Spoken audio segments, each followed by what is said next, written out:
राधे राधे। स्वागत है आप सबका आपके अपने चैनल निष्ठा कथा कहानी पर। आप हमारे चैनल पर श्री रामचरितमानस के पाठ सुन रहे हैं, जो हम आपको रोज़ाना सुनाते हैं और अध्याय रूप में सुनाते हैं। उम्मीद करती हूँ कि ये अध्याय आप सभी को पसंद आ रहे होंगे। अगर आज का वीडियो आपको अच्छा लगे तो वीडियो को लाइक और शेयर ज़रूर करिएगा। और अगर आप हमारे चैनल पर नए हैं और ऐसे ही वीडियोस देखना पसंद करते हैं तो चैनल को सब्सक्राइब भी करिएगा। तो चलिए आज का अध्याय शुरू करते हैं। यमुना नदी के किनारे श्री रामचंद्र जी से एक तपस्वी ने भेंट की। अपने इष्ट देव को पहचान कर उसके नेत्रों में जल भराया और शरीर पुलकित हो गया। वह दंड की भांति पृथ्वी पर गिर पड़ा। उसकी प्रेम विहल दशा का वर्णन नहीं किया जा सकता। श्री राम जी ने प्रेम पूर्वक पुलकित होकर उसको हृदय से लगा लिया। उसे इतना आनंद हुआ मानो कोई महादरिद्र मनुष्य पारस पा गया हो। वह सब कोई देखने वाले कहने लगे कि मानो प्रेम और परमार्थ परम तत्व दोनों शरीर धारण करके मिल रहे हैं। फिर वह लक्ष्मण जी के चरणों लगा। उन्होंने प्रेम से उमंग कर उनको उठा लिया। फिर उसने सीता जी की चरण धूलि को अपने सिर पर धारण किया। माता सीता जी ने भी उसको अपना छोटा बच्चा जानकर आशीर्वाद दिया। फिर निषाद राज ने उसको दंडवत की। श्री रामचंद्र जी का प्रेमी जानकर वह उस निषाद से आनंदित होकर मिला। वह तपस्वी अपने नेत्र रूपी दोनों से श्री राम जी की सौंदर्य सुधा का पान करने लगा और ऐसा आनंदित हुआ जैसे कोई भूखा आदमी सुंदर भोजन पाकर आनंदित होता है। इधर गांव की स्त्रियां कह रही है, हे सखी, कहो तो वे माता पिता कैसे हैं जिन्होंने ऐसे सुंदर सुकुमार बालकों को वन में भेज दिया है।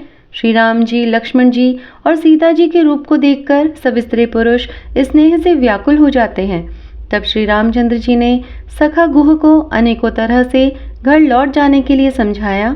श्री रामचंद्र जी की आज्ञा को सिर चढ़ाकर उसने अपने घर को गमन किया। फिर सीता जी, श्री राम जी और लक्ष्मण जी ने हाथ जोड़कर यमुना जी को पुनः प्रणाम किया और सूर्य कन्या यमुना जी की बड़ाई करते हुए सीता जी सहित दोनों भाई प्रसन्नतापूर्वक आगे चले। रास्ते में जाते हुए उन्हें अनेकों यात्री मिलते हैं। वे दोनों भाइयों को देखकर उनसे प्रेम पूर्वक कहते हैं कि तुम्हारे सब अंगों में राज चिन्ह देखकर हमारे हृदय में बड़ा सोच होता है। ऐसे राज चिन्हों के होते हुए भी तुम लोग रास्ते में पैदल ही चल रहे हो। इससे हमारी समझ में आता है कि ज्योतिष शास्त्र झूठा ही है। भारी जंगल और बड़े बड़े पहाड़ों का दुर्गम रास्ता है। जिस पर तुम्हारे साथ सुकुमारी स्त्री है। हाथी और सिंहों से भरा यह भयानक वन देखा तक नहीं जाता। यदि आज्ञा हो तो हम साथ चले। आप जहाँ तक जाएंगे वहाँ तक पहुँचाकर फिर आपको प्रणाम करके हम लौट आवेंगे। इस प्रकार वे यात्री प्रेमवश पुलकित शरीर हो और नेत्रों में प्रेम अश्रुओं का जल भरकर पूछते हैं। किंतु कृपा के समुद्र श्री रामचंद्र जी कोमल विनय युक्त वचन कहकर उन्हें लौटा देते हैं।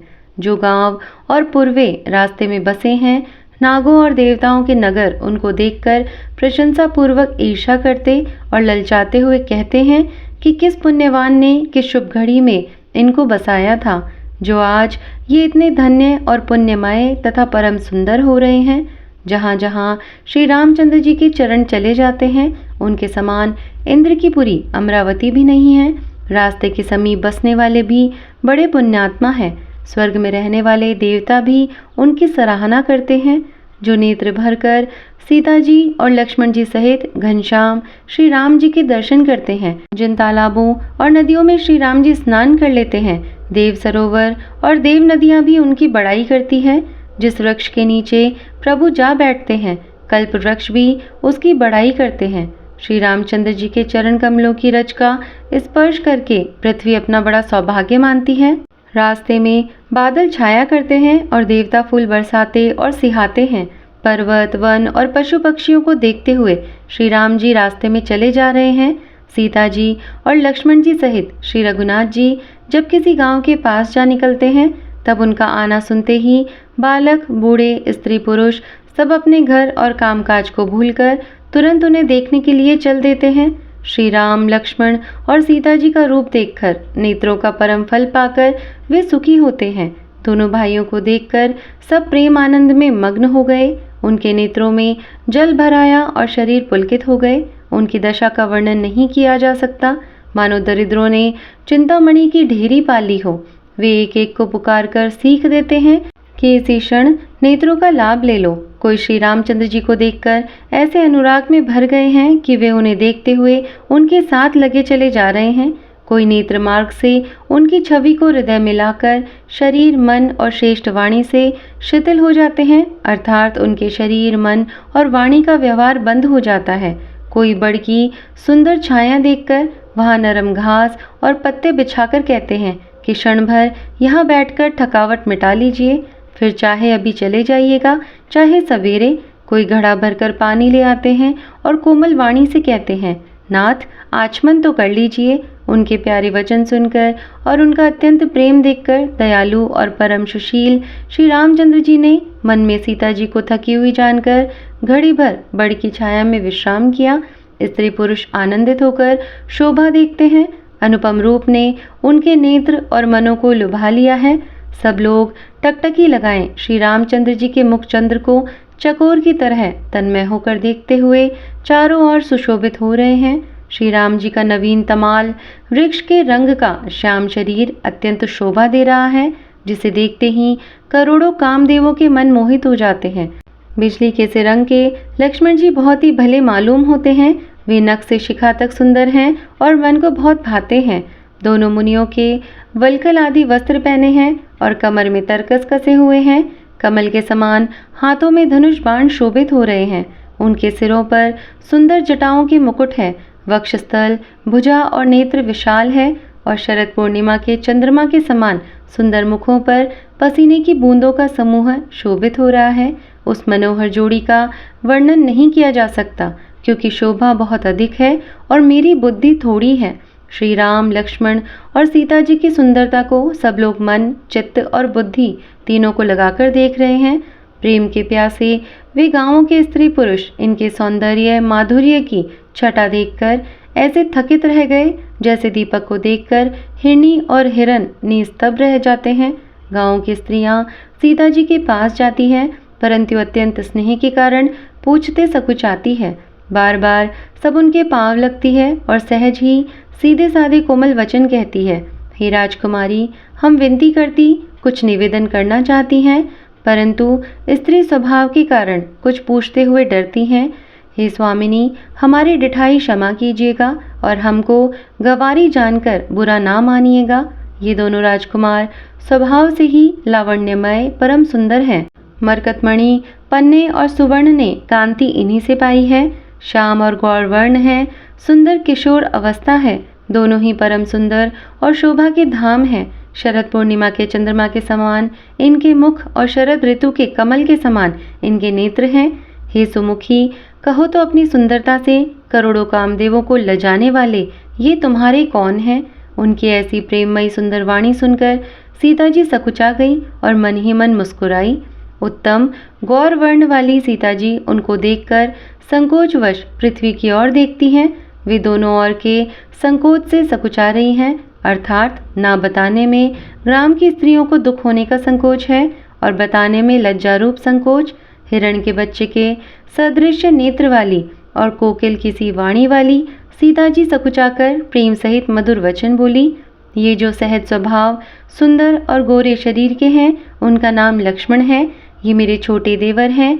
फिर सीता जी ने लज्जावश अपने चंद्रमुख को आंचल से ढककर और प्रियतम श्री राम जी की ओर निहार कर भौहें टेढ़ी करके खंजन पक्षी के से सुंदर नेत्रों को तिरछा करके सीता जी ने इशारे से उन्हें कहा कि ये श्री रामचंद्र जी मेरे पति हैं।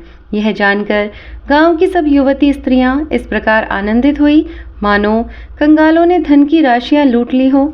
वे अत्यंत प्रेम से सीता जी के पैरों पड़कर बहुत प्रकार से आशीष देती हैं, शुभकामना करती है कि जब तक शेष जी के सिर पर पृथ्वी रहे तब तक तुम सदा सुहागिन बनी रहो और पार्वती जी के समान अपने पति की प्यारी हो।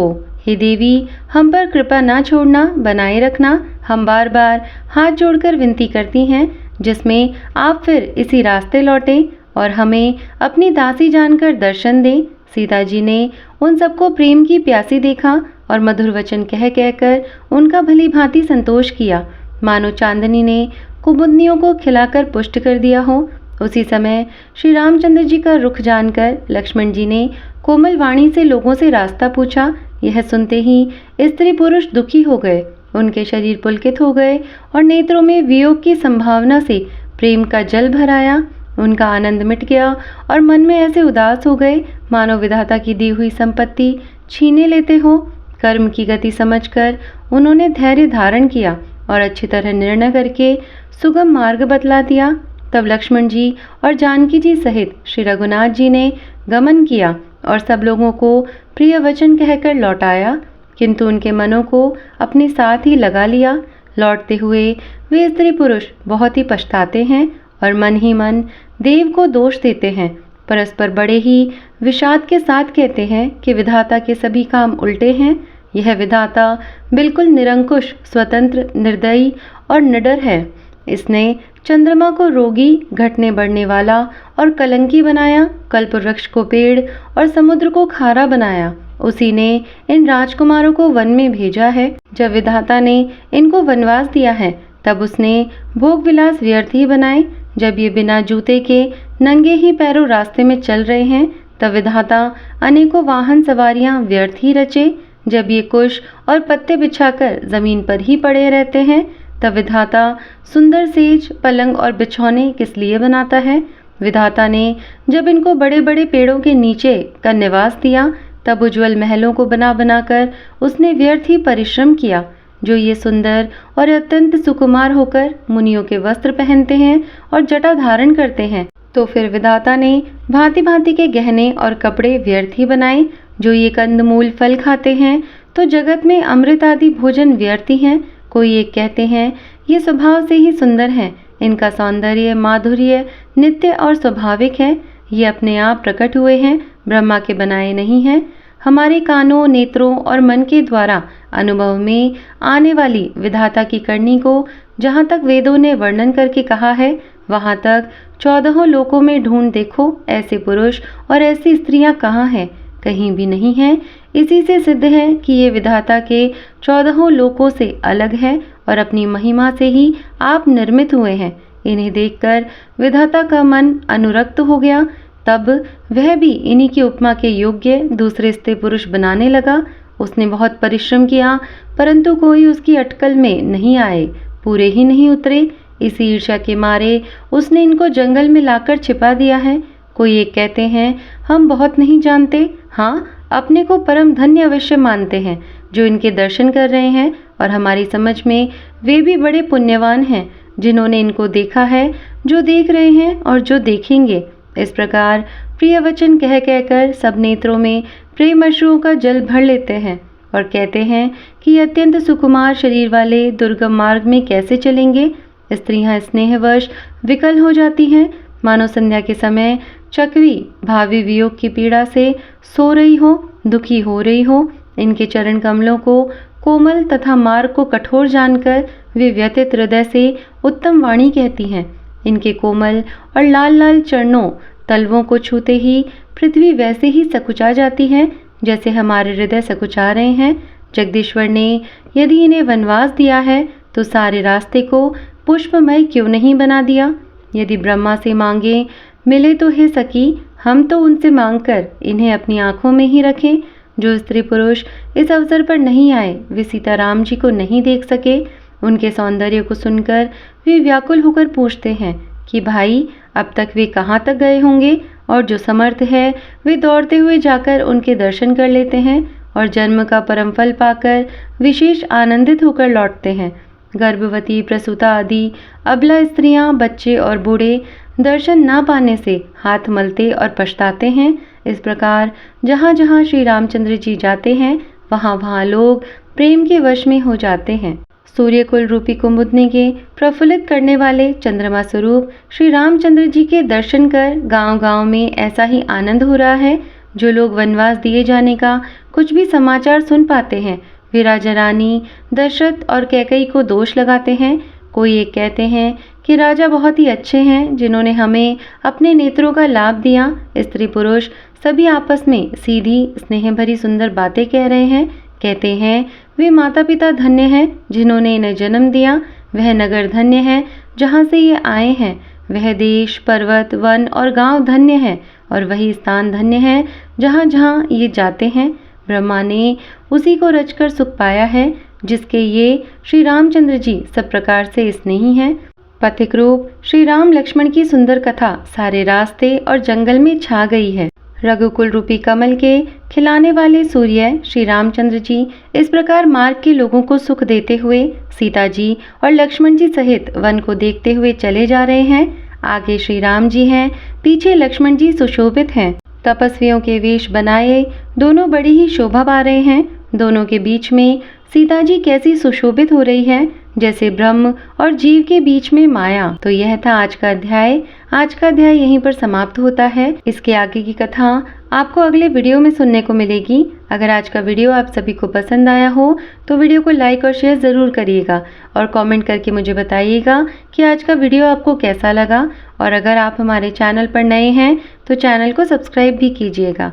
मैं मिलती हूँ आपसे अगले अध्याय के साथ में। तब तक के लिए धन्यवाद। राधे राधे।